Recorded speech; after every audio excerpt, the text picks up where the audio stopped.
What would you say is the main traits of a narcissist? Grandiosity, really wanting to be the center of attention, this veneer of confidence, being very easily wounded. Oh, wait a minute, you complimented this other person's whatever it is. They get so wounded, like, well, why didn't you compliment mine? Right? Wow, yeah. Oh, you think that person's attractive? They'll like ice you out. Wow. So super jealous too, or no? Very. But they act like they don't care. Oh, you want to do? Go ahead. I don't care. Like passive-aggressive jealous or something, right? Yeah. Very passive-aggressive. Yeah. Huh. Any other signs that people should look out for if they're like starting to date someone? They're like, this seems very narcissistic. I think that Jekyll and Hyde quality, that, you know, one minute you're like this, and the next minute you're incredibly cruel. You can be incredibly warm and loving, right, and incredibly cruel.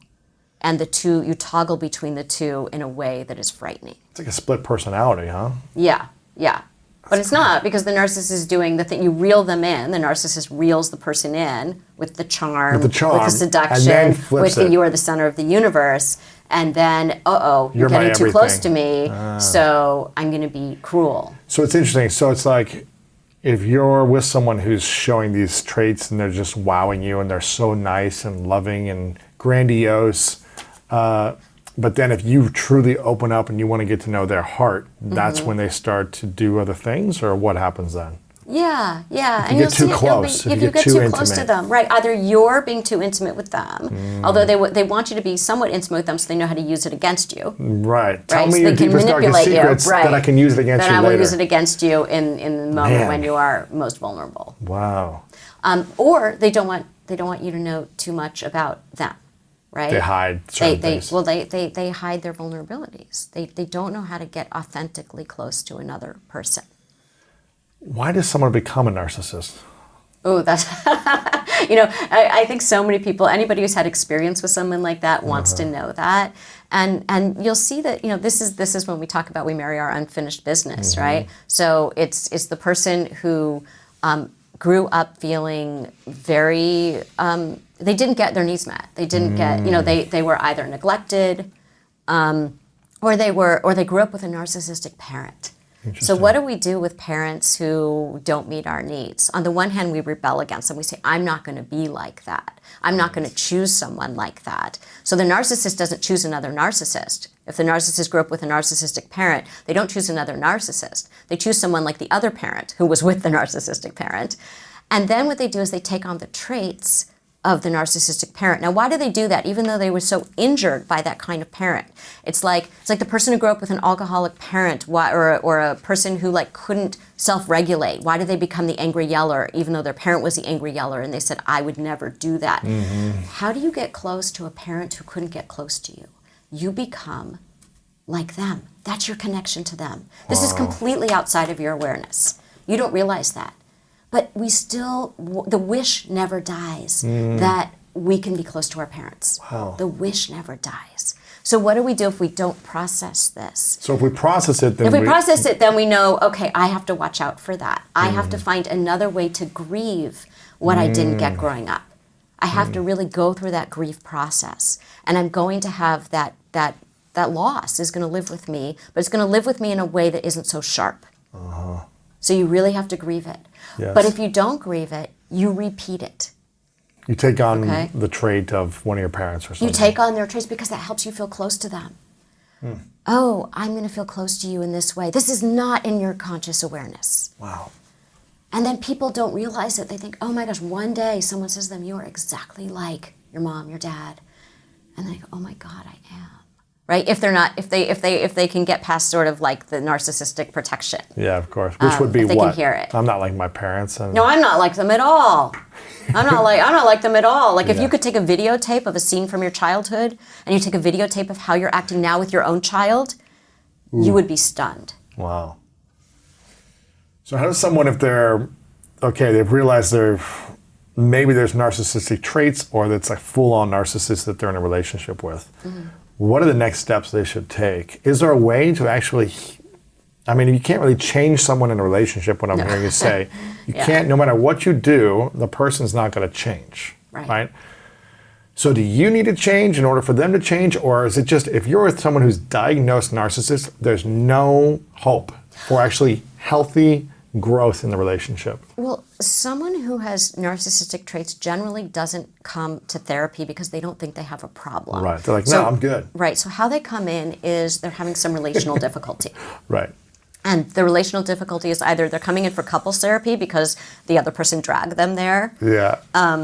So often we say that, the reason that people come to therapy is to deal with the people who won't go to therapy. Right. So, you're coming to therapy to deal with the person in your life who won't come to therapy. It's funny that, the 3 previous relationships I was in, I was like, we need therapy. We need to we're getting to the point where I was like, something's not working here. Let's go to therapy and try to work this through. None of my partners wanted to go to therapy. They resisted, and I was like, what? We're not figuring it out on our own. I'm trying, you're trying, it's not working. Let's go. Let's have someone look at. No, it's so much resistance. I was just like. Right.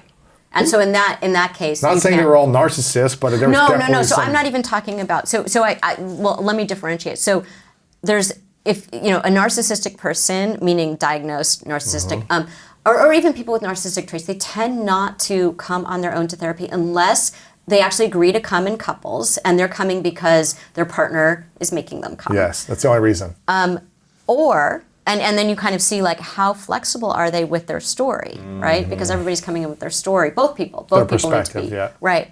The other reason, and maybe you should talk to someone, John, right? When I talk about him, he's this guy who's in his 40s, he's married, he has some kids, and he is incredibly insulting to me from the minute, he walks in the door.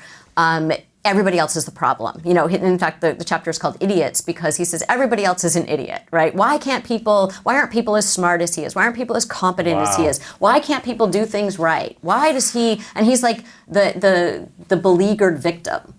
Right. You see that sometimes, I'm right? so talented and smart, I'm the victim because no one else. I'm the victim of all these other people are causing so much anxiety in my life. Why aren't they doing things the way that they should be done? Why are they complaining about all these things?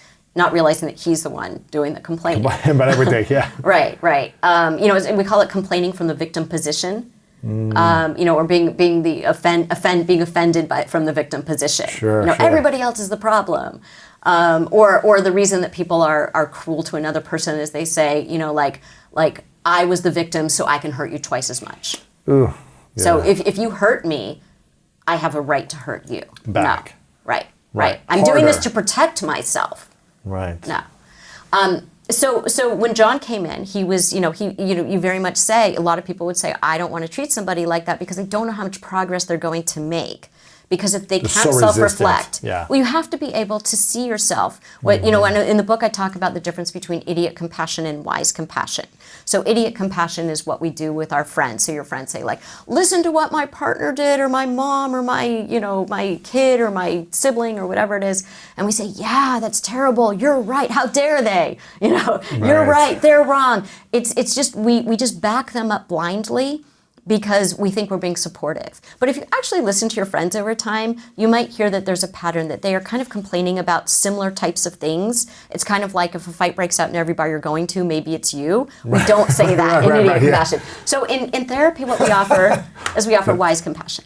And in wise compassion, we hold up a mirror to you to help you to see yourself in ways that maybe you haven't been willing or able to do. And compassion is the key word here because we're doing it compassionately. So someone who comes in and they're not able to self-reflect, they're not able to see their reflection in the mirror and say, yes, I have a role in this too. Yes, it's true the other person does this, but I have a role in this too.